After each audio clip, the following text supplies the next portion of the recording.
السلام علیکم ورحمۃ اللہ وبرکاتہ۔ سورۃ النساء آیت نمبر 82۔ اعوذ باللہ السمیع العلیم من الشیطان الرجیم من ہمزہ ونفثہ ونفثہ افلا یتدبرون القرآن، پس وہ قرآن پر غور و فکر کیوں نہیں کرتے؟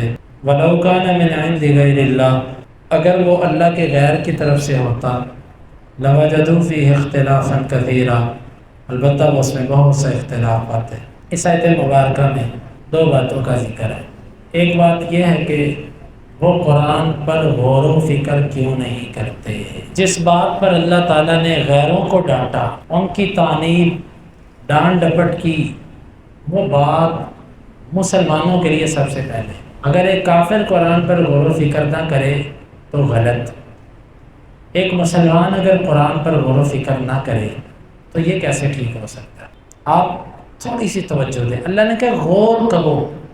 جب آپ کو قرآن کا ترجمہ نہیں آتا، آپ غور کیسے کریں گے؟ کیا غور کرنا ہی ہوتا ہے ایسے دیکھ کے پڑھنا؟ یہ تو غور نہیں ہے۔ غور کا معنی آپ کو ترجمہ آتا ہو، پھر ٹھہر ٹھہر کے اپنا عقیدہ قرآن سے لو، اپنا عمل قرآن سے لو، ہر چیز قرآن سے سمجھو۔ اور افسوس آج لوگوں نے قرآن کو چھوڑ دیا اور اس کے علاوہ ہر چیز کے پیچھے بھاگ پڑے۔ قرآن ہی سے سارے اختلافات حل ہوتے ہیں، قرآن ہی سے سارے مسائل سلجھتے ہیں، لیکن قرآن کو لوگ چھوڑ دیں۔ قرآن حفظ کرنا باعث اجر، قرآن اوپر سے دیکھ کے پڑھنا باعث اجر، لیکن قرآن کا سب سے بڑا حق یہ ہے کہ قرآن کو غور و فکر کرو اور اس کو سمجھو۔ یہ سب سے بڑا حق ہے قرآن کا۔ ایک مثال دے رہا ہوں، حفظ کروائیں، میری اس بات کا مطلب یہ نہیں حفظ نہ کروائیں، لیکن میں تقابل کر رہا ہوں حفظ کا اور فہم قرآن کا۔ آپ کا بچہ حفظ نہ کرے کوئی بات نہیں، لیکن آپ کے بچے کو قرآن کا فہم ہونا چاہیے۔ آج ہمارے اندر جتنے فرقے بنے ہیں، یہ سب کے سب اس کی بنیادی وجہ کہ عوام الناس نے قرآن پر غور و فکر چھوڑ دیا۔ اسی لیے اب بریلوی بھی بن گئے، دیوبندی بھی بن گئے، اور بھی فرقے بن گئے۔ اگر قرآن پر غور و فکر چلتا تو ہر کوئی اپنے مولوی کو پکڑ لیتا، مولوی جی قرآن میں اللہ یہ کہتا ہے اور آپ ہمیں کیا کہانیاں سنا رہے ہیں، آپ یہ کہاں کی اڑتی چلا رہے ہیں، قرآن میں تو ایسا نہیں ہے۔ لیکن افسوس ہم نے قرآن کو غور و فکر، ہم نے بس کہا کہ دین پڑھنا علماء کا کام، ہم نے صرف نماز پڑھنی اور مسجد میں مولوی صاحب کو تھوڑا سا چندہ جمع کروانا ہے، ہماری یہ ذمہ داری، اس پر ہم بند ہو گئے۔ علماء کو کہا کہ آپ جو بھی ہمیں بتاؤ گے میں قبول ہے۔ پھر کسی نے، بندے تو طرح طرح کے ہوتے ہیں، پیسوں کے لالچ میں، فرقے کے لالچ میں، کسی شخصیت کی محبت میں مسائل بدلتے رہے، امت کے اندر فرقے بنتے رہے۔ امت کے اندر جتنا اختلاف اور انتشار ہے، اس کی وجہ علماء نہیں ہے، اس کی وجہ عوام الناس ہے کہ عوام الناس نے قرآن پر غور و فکر چھوڑ دی، قرآن کو سمجھنا چھوڑ دیا، جس کا نتیجہ آپ کے سامنے۔ اس لیے اپنے بچوں کو قرآن کا ترجمہ اور تفسیر ضرور پڑھائیے۔ آپ نے اپنے بچوں کو انگلش پڑھا دی، آپ نے اپنے بچوں کو نہ جانے کیا کیا سکھا دیا، یار قرآن کے لیے آپ نے کیا کیا؟ واللہ اگر اللہ تعالیٰ قیامت کے دن اللہ کے نبی صلی اللہ علیہ وسلم کی اس بات پر ہمیں پکڑ لے، یا رب ان قوم اتخذوا هذا القرآن مہجورا، میرے رب میری اس قوم نے قرآن کو چھوڑ دیا تھا، یہ شکایت جب اللہ کے نبی صلی اللہ علیہ وسلم اللہ سے کریں گے تو کیا بنے گا؟ اس لیے اپنے بچوں کو لفظ ب لفظ قرآن کا ترجمہ پہلے یاد کروائیں۔ جس طرح آپ ایک رسم پکڑ چکے ہیں نا کہ قرآن کا ناظرہ پڑھانا، وہ آپ نے ایک رسم پوری کرنی ہے، پھر بچہ ساری زندگی قرآن کو ہاتھ نہیں لگاتا۔ آپ اللہ کے لیے اپنے بچے کو قرآن پڑھا کر قاری صاحب کو چھٹی دے دیتے ہیں، ٹھیک ہے، لیکن اس کے بعد کوئی ایسا قابل انسان تلاش کیجئے کہ اپنے بچے کو اس کے پاس بھیجیں، وہ قرآن کا لفظ ب لفظ ترجمہ یاد کرے۔ یہ حفظ قرآن سے زیادہ ضروری ہے، اور یہ ہر مسلمان کے لیے ہے۔ آپ جوان ہیں، آپ بوڑھے ہیں، آپ کاروباری ہیں، آپ پڑھے لکھے ہیں، آپ ان پڑھ ہیں، ہر مسلمان کے لیے قرآن پر غور و فکر کرنا ضروری ہے، الا یہ کہ کوئی ایسا کمزور انسان، کمزور دماغ کا ہو کہ وہ بیچارہ سمجھ نہیں سکتا، اگر نہ ہر بندے پر قرآن پر غور و فکر کرنا لا افلا یتدبرون القرآن، تم قرآن پر غور و فکر کیوں نہیں کرتے؟ اگر ہم قرآن پر غور و فکر کرتے، واللہ آج امت کے اندر جتنے دربار بنے ہیں، جتنا شرک ہو رہا ہے، کبھی یہ نہ ہوتا۔ اگر قرآن پر غور و فکر ہوتا، آج جتنی بدعات اور رسومات ہیں امت کے اندر، یہ بھی دیکھیے گا 3-4 دن بعد کیا ہوتا، کیسے میلہ بنتا ہے ایک، کس نام پہ؟ اس نبی کے نام پہ کہ جس نے ہمیں ہر قسم کی خرافات اور ہر قسم کے اس عمل سے روکا جو اللہ سے دوری کا باعث ہو۔ اس نبی نے ہمیں دین دیا، دین سکھایا، اس نے کہا میری محبت میری اطاعت ہے، لیکن لوگوں نے محبت سال بعد ایک جشن کو سمجھ لیا بس۔ یہ سب نتائج ہیں قرآن پر غور و فکر نہ کرنے کے۔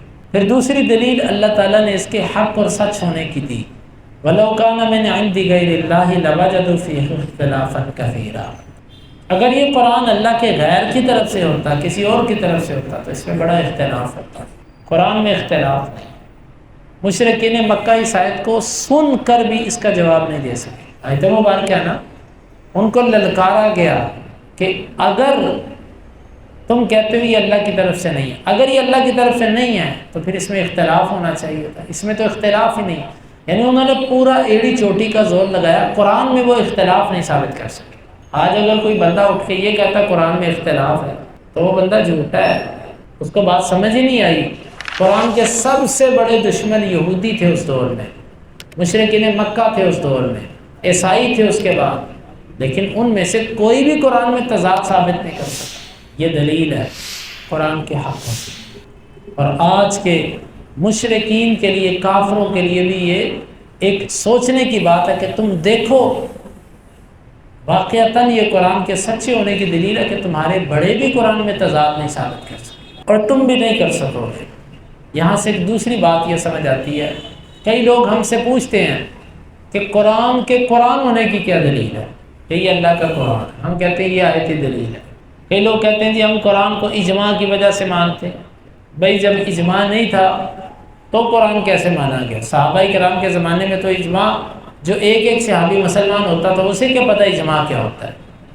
معاذ بن جبل یمن کی طرف گئے، اکیلے گئے، اور صحابہ گئے، ایک ایک صحابی پورے پورے ملک کی طرف جاتا تھا، وہاں اجماع کہاں سے آیا یا وہاں تواتر کہاں سے آیا؟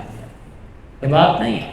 حقیقی بات یہ ہے کہ یہ قرآن مجید نے جو اپنا آپ منوایا، وہ اپنے الفاظ کی فصاحت و بلاغت اور ایسی کلام کسی بندے کی ہو ہی نہیں سکتی۔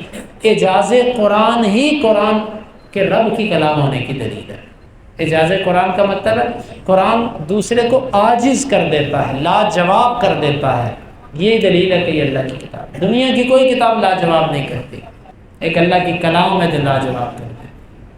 اللہ رب العالمین سے دعا ہے اللہ تعالیٰ سمجھنے کی اور عمل کی توفیق عطا فرمائے۔ ایک اور بات، آخری بات، کئی لوگ کہتے ہیں جی فلاں مولوی صاحب یہ مسئلہ بتاتے ہیں، فلاں یہ بتاتے ہیں، وہ بھی قرآن کا حوالہ دیتا ہے، وہ بھی قرآن کا حوالہ دیتا ہے۔ یہ جھوٹ ہے، قرآن میں اختلاف نہیں ہے۔ قرآن سے ایک ہی عقیدہ ثابت ہوتا ہے، وہ وہی ہے جو اللہ کے نبی صلی اللہ علیہ وسلم سمجھا کر گئے۔ مختلف فرقے قرآن کی آیتیں پڑھتے تو ہیں لیکن اس کا معنی اپنی طرف سے کریں۔ مثلا اب میلاد کے اوپر کئی لوگ آیتیں پڑھ پڑھ کے سناتے ہیں، میلاد کی دلیل یہ آیت ہے، یہ آیت ہے، یہ، اور بندے اللہ کے یہ آیتیں جس نبی پر اتری ہیں اس نبی کو اس معنی کی سمجھ نہیں آئی جو تو نکال رہا ہے۔ نعوذ باللہ من ذالک۔ اگر اس آیت کا وہی معنی تھا جو تم کر رہے ہو تو اللہ کے نبی صلی اللہ علیہ وسلم نے اس پر عمل کیوں نہیں کیا؟ آپ نے میلاد کیوں نہیں منایا؟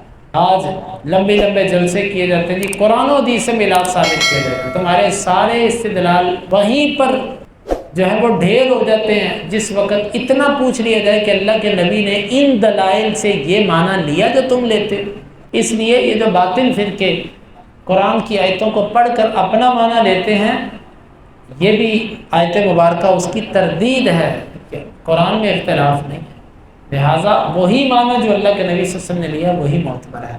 اللہ تعالیٰ سمجھنے کی اور عمل کی توفیق عطا فرمائے۔